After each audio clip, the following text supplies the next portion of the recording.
The call came at 2:47 a.m. Detective Vikram Roy had learned that nothing good ever happened at that hour.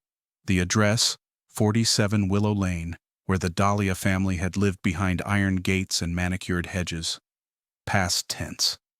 When Vikram stepped through the entrance, the silence hit him first, thick, suffocating, unnatural. Then came the copper smell of blood. The dining room was a tableau of interrupted life, half-eaten dinner plates, wine glasses still standing, chairs violently pushed back. 4 bodies. Arjun Dhalia slumped over the table. His wife Priya collapsed near the doorway as if she'd tried to run. Their children, Rohan and Maya, were frozen in positions that suggested they'd seen death coming. Each palm bore a carved inverted triangle, still weeping blood. In the pantry, barely breathing, lay Leela, the family's maid. Her skull was fractured, her uniform soaked crimson. The paramedics worked frantically. "She won't make it through the night," one whispered. But she did, barely. As Vikram examined the ceremonial dagger from the family's own collection, a thought chilled him. The killer hadn't just murdered. He'd staged a performance. And somewhere in the darkness, he was still watching, waiting to see if his only mistake would wake up and speak his name. The forensics report landed on Vikram's desk like a death sentence. Every victim bore the same triangle carved with surgical precision. Post-mortem, always post-mortem. A signature, not a necessity. The killer wanted them to know he'd been there. He wanted credit. Then came the detail that made Vikram's blood run cold. Arjun's vintage pocket watch was missing. Not money, not jewelry. A personal trophy. Leela remained comatose, her room transformed into a fortress of machines and armed guards. Vikram visited nightly, studying her still face, begging silently for answers trapped behind her closed eyes. 14 days later, the phone shattered the precinct's midnight quiet. The Patel family, same neighborhood, same brutality, same inverted triangles carved into 5 new palms. But this time, no survivors, not even a witness clinging to life. The media frenzy began immediately. Triangle killer strikes again.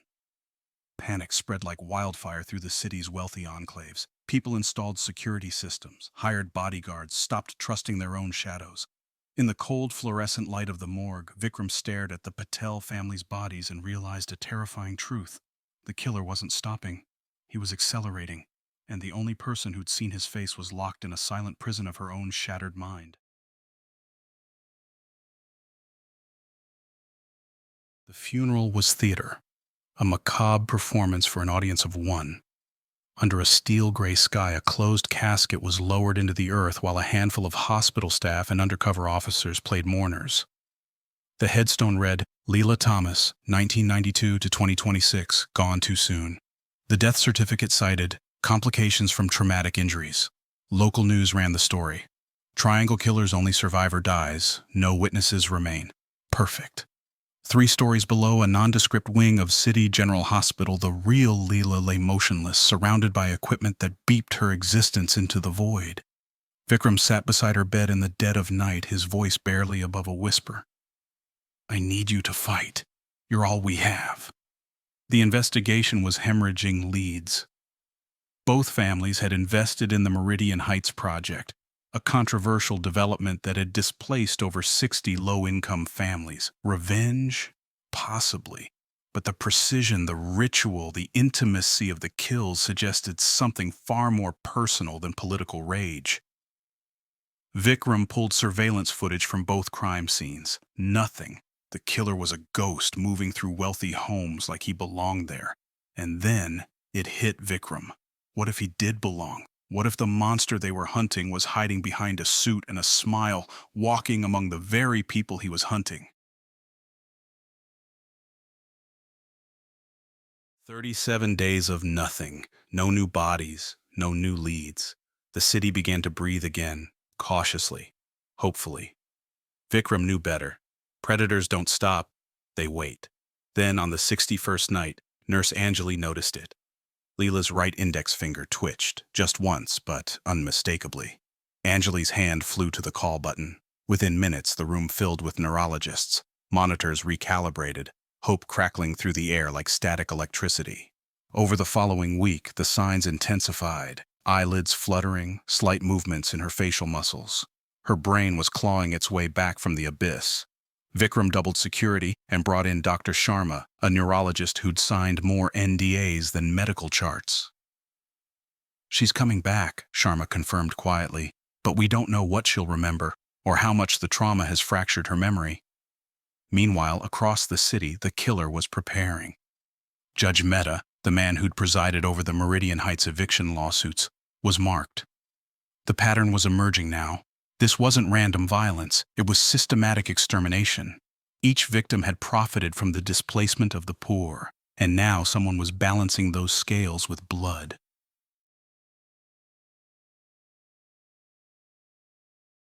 When Leela's eyes opened, the room held its breath. Dr. Sharma froze mid-step. Nurse Anjali's hand trembled over the call button. For 68 days, this woman had existed in darkness, and now, impossibly, she was staring at the ceiling with wide, terrified eyes. Her heart monitor exploded into rapid beeping. Her chest heaved with panic. She tried to scream, but no sound came, only a strangled, hollow rasp that made everyone's skin crawl. "Leela," Dr. Sharma whispered, moving slowly toward the bed. "You're safe. You're in a hospital. No one can hurt you here." But her eyes told a different story. They darted frantically around the room, searching for shadows, for threats, for the face that had smiled at her before the blade fell. Vikram was called immediately. He arrived within minutes, his heart hammering against his ribs. This was it, the moment everything could change. He entered the room and saw her, thin, pale, trembling, but alive and awake. He approached carefully, pulling a chair close to her bedside. The machines beeped steadily. Somewhere down the hall, a door closed with an echo that made Leela flinch. "Leela," Vikram's voice was gentle but urgent. "I'm Detective Vikram Roy. You've been through something terrible, but you survived. You're the only one who survived." He paused, letting the weight of those words settle. "I need to ask you something, and I know it's hard, but it's important." Her eyes finally focused on his face. Behind the fear, he saw something else, something sharp and burning. Recognition, understanding. Vikram leaned forward, his voice barely above a whisper. "Do you remember anything about that night? Anything at all about who did this?" The silence that followed was suffocating. Seconds stretched into eternities. Dr. Sharma shifted nervously. Nurse Anjali held her breath. The heart monitor beeped its steady rhythm, the only sound in a room drowning in anticipation. Leela's jaw trembled. Her lips parted slightly, then closed again. She blinked slowly, and then a single tear rolled down her left cheek. Then another, and another. They fell silently, tracking paths down her hollow cheeks, but she never looked away from Vikram. Her hand twitched on the bedsheet. Her fingers curled slowly into a fist, knuckles white with effort. Her mouth opened again, and this time sound came, raw, broken, but unmistakable. One word, just one word that changed everything. Everything.